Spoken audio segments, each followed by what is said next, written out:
Hey, good morning. Welcome back to the channel. So today is Wednesday, December 13th, and went on a road trip yesterday. Not sure if most of you guys probably don't even know where half these places are, but probably the one that would stand out would be Lake Placid. You know, they're up by Saranac Lake, and that's where I went. When I left, it was a little bit of white on the ground, road bare. As I kept going up through Cranberry, I started seeing the snow getting deeper. Tupper Lake was even deeper. But it's odd because you start getting up around Saranac Lake, Lake Placid. That's where your big ski and Olympic, all that. And the snow started going down. Like it wasn't as tall as it was in Tupper and Cranberry. So the weather changes as you're going up through and then as you come back through. But it got me to thinking. Oh God, thinking, right? Christmas coming up and so forth. I wanted to see if we couldn't do something to kind of help each other out. So stay tuned.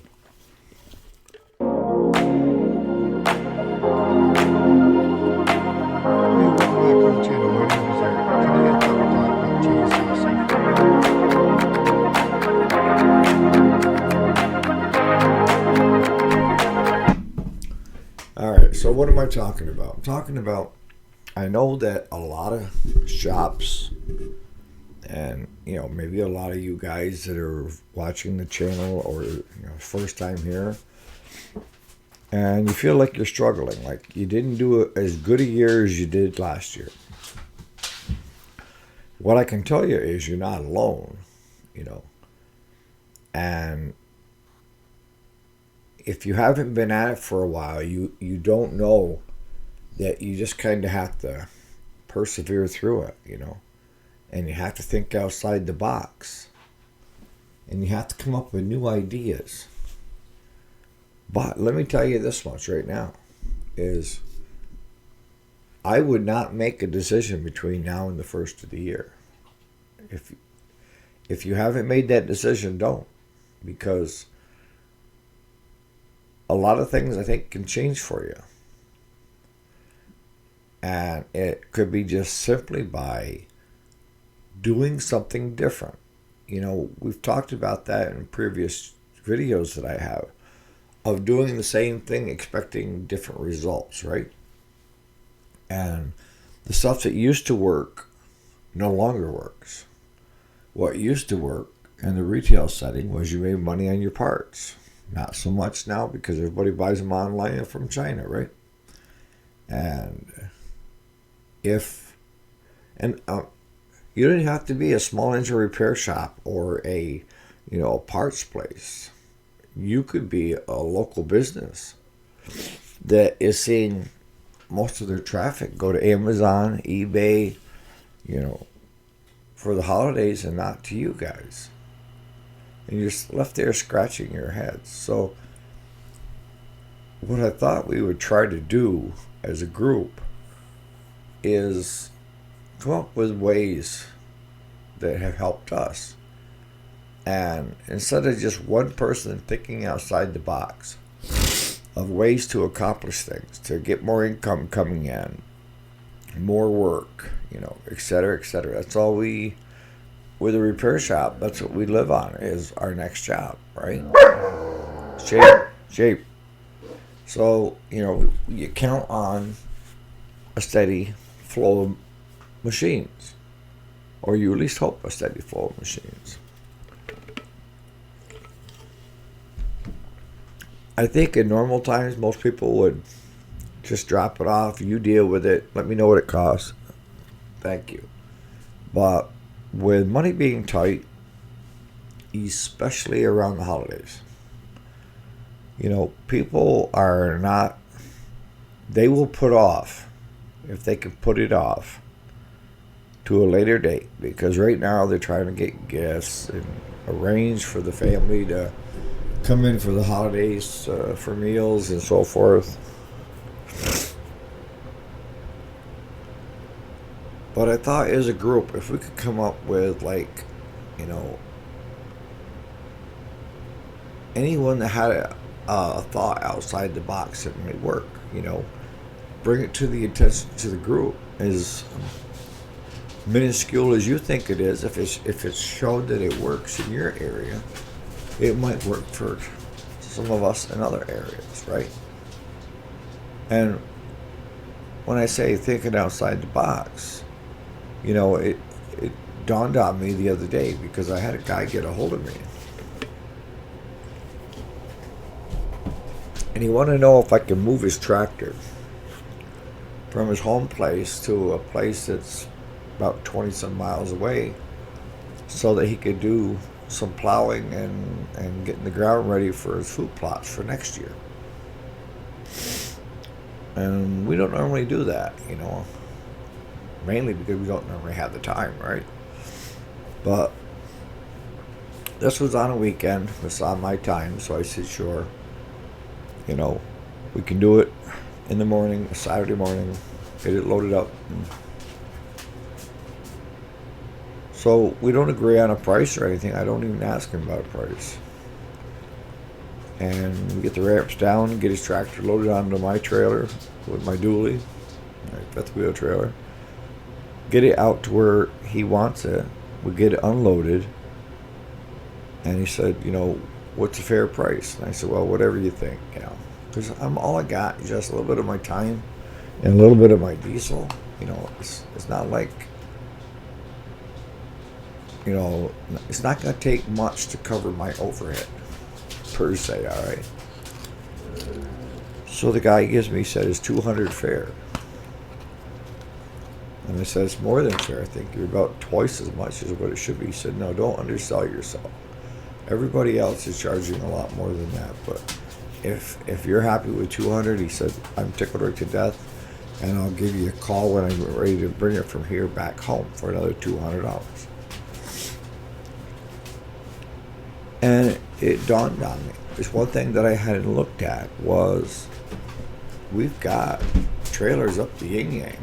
Everything from a fifth wheel with a dovetail to a pull behind. It's an 18-footer, tandem axle, and then we've got a couple single axles. Of why not add to the business of short hauls? And when I say short hauls, I mean within like 40, 50 miles. You don't need to get way out. You got these guys that are doing it for a living, that they're looking for a backload. Backload is when they're coming back empty. They need something. They want something on that trailer, so they're making money both directions. That's a backload.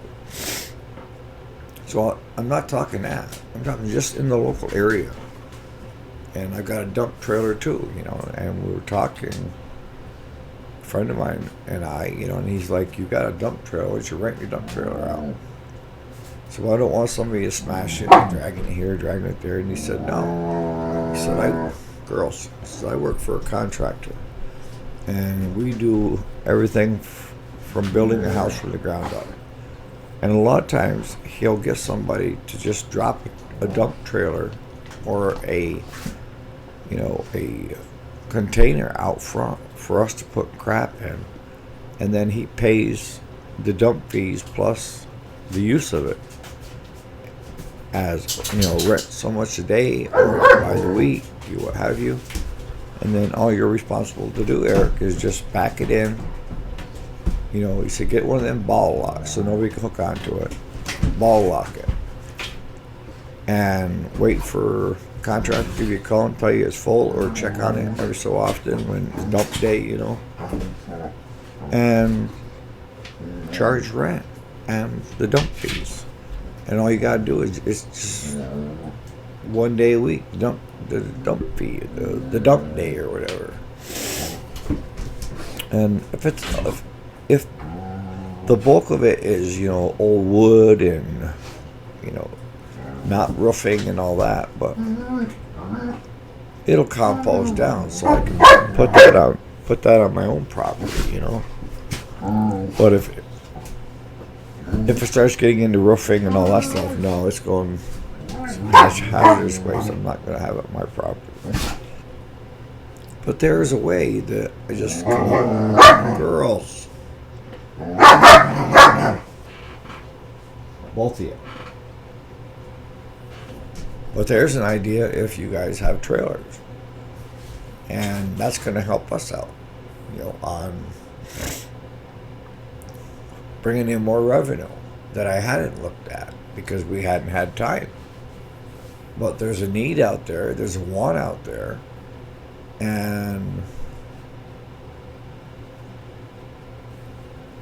for the amount of time it took to move that tractor, I could move 5-6 in a day with no problem. So there's an easy grand, right?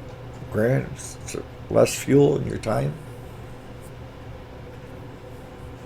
Dump trailer, drop it off, charge them by the week or by the day, whatever the contractor wants. Make sure that you're in good with the different contractors that are around, and give them a business card. Give me a call, I'll dump it here.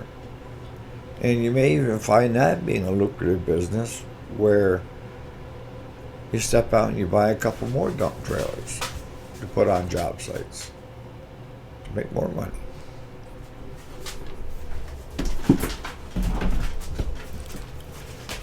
But what I'm trying to do here with the channel, what I thought we could do is do stuff that to make a living with what we already have, so that we're not out spending a lot more money trying to buy, another dump trailer or this. This is just an idea for you guys that have trailers. If it's slow, this might be a viable option for you. This is thinking outside the box. I mean, that's what we do all freaking day anyways, right? Is we're hauling stuff to and from the shop to customers. And we're not charging hardly much because we want the work, right? We're going to get the money on the back end. This is another option out there just to look at. And this is what I'm looking for from you guys. If we can all come up with stuff, options. Maybe you can't try what I'm talking about with the trailers because you don't have any trailers. I understand that. And to step out and buy a bunch of trailers on the whim that you might make money, I wouldn't suggest either. You got to know the market. I've got the trailers. I can test the water, and mine are already bought and paid for. So I thought it'd be like kind of reinventing yourself, okay? Reinventing your business. That if you're slammed and you're doing a lot of work, keep it up, bub.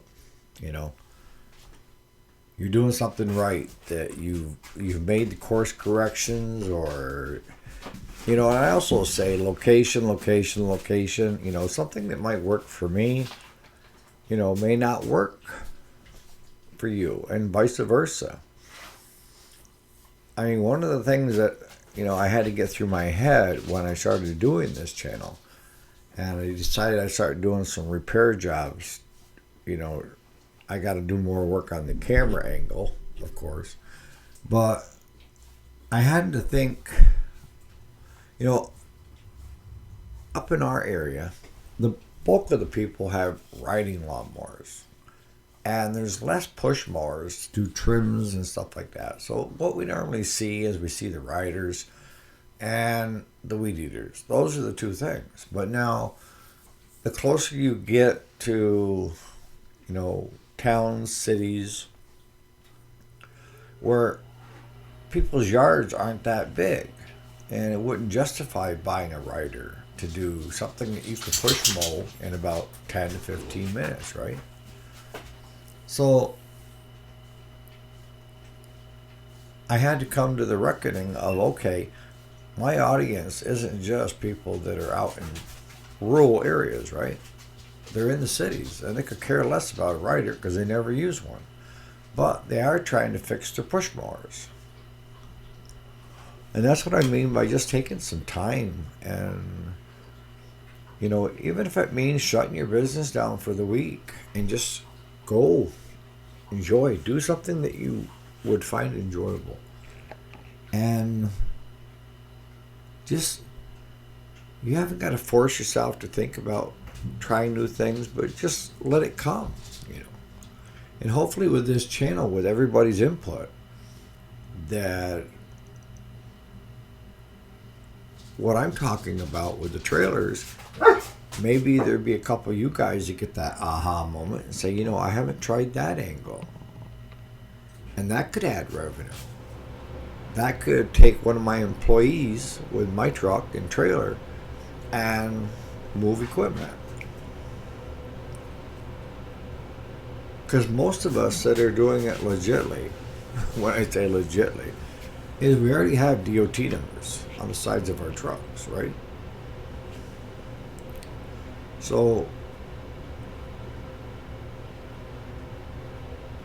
that would be just one other, angle. That if things are slow in the shop and you've got one guy standing there twiddling his fingers, and you're trying to make up your mind whether you let him go, lay him off because you haven't got the work, or put him in a truck, driving, moving equipment to bring that added revenue in on a daily basis. If that makes any sense. So I guess the main theme of today is helping each other out. That's the whole thing when it came to this channel was, how can I help you where it's not going to cost you a cent for any of my ideas. I'm not selling you anything. I'm putting it out there saying, if you can use part of it, take part of it. Please do.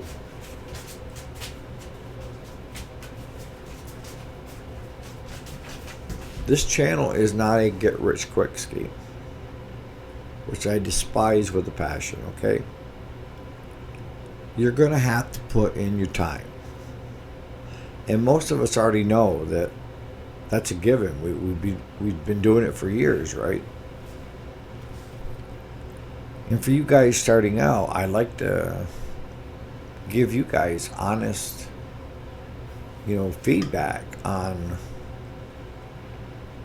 It's just not simply throwing a shop together and voila, now you're a small engine repair business with tons of customers.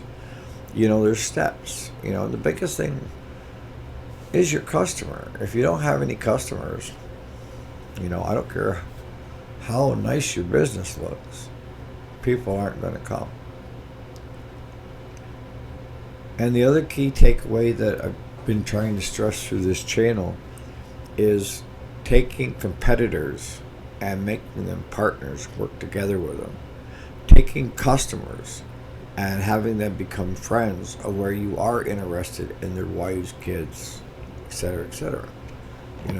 It's a natural for me because I do like to keep up with everybody. As I get older, I'm harder with names, but remembering names. But I do. A lot of times the reason that customer is coming to you is because they feel like a kinship, a friendship, that you're going to take care of them. They know you're going to be honest with them. That's the core of business, no matter what you do, whether it's small engine repair, selling cars, land, realtor. Some people are what I call snakes in the grass, and they don't last long. And then some people, do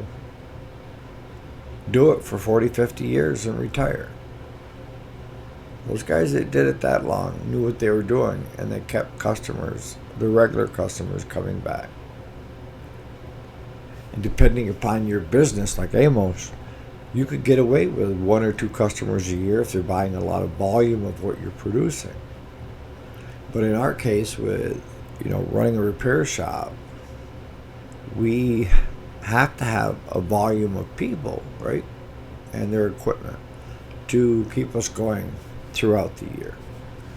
So on that note, I'm going to kind of end it right there. But like I say, no matter how minuscule it is, it's important, because it may be just something that we hadn't thought of that you have. And please, folks, enjoy the holidays.